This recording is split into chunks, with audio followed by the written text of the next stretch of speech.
দেখছিলাম বিধাননগরে যারা আন্দোলন করছেন, একজন গর্ভবতী মহিলাকে পুলিশ টানতে টানতে নিয়ে যাচ্ছে। আমি অরুণিমা দেবী এখানে আছেন স্কুলের শিক্ষক, তাকে একটু জিজ্ঞেস করো যে সরকারি স্কুলগুলো এখন কিসের ভিত্তিতে চলছে।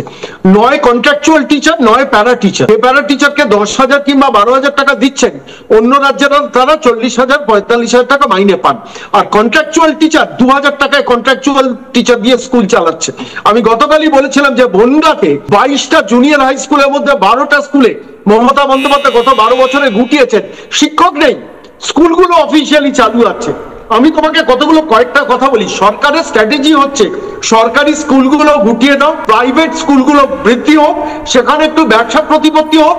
আমার খেলা মেলা উৎসব ক্লাবগুলোকে 2 লাখ টাকা, পুজোতে 1,10,000 টাকা দিয়ে আমি সরকারটা চালিয়ে দেবো। আজকে 2025 10 বছরে 4,523টা অফিসিয়াল রিক্রুটমেন্ট। তারপরে আবার বলেছিলেন আরো 60,000 বাকি আছে, অর্থাৎ 1,20,000 গ্রুপ ডি পদের ভ্যাকেন্সি বলে এ রাজ্যের মুখ্যমন্ত্রী বলেছিলেন যে আমি 7,000 এখনই রিক্রুটমেন্ট করব।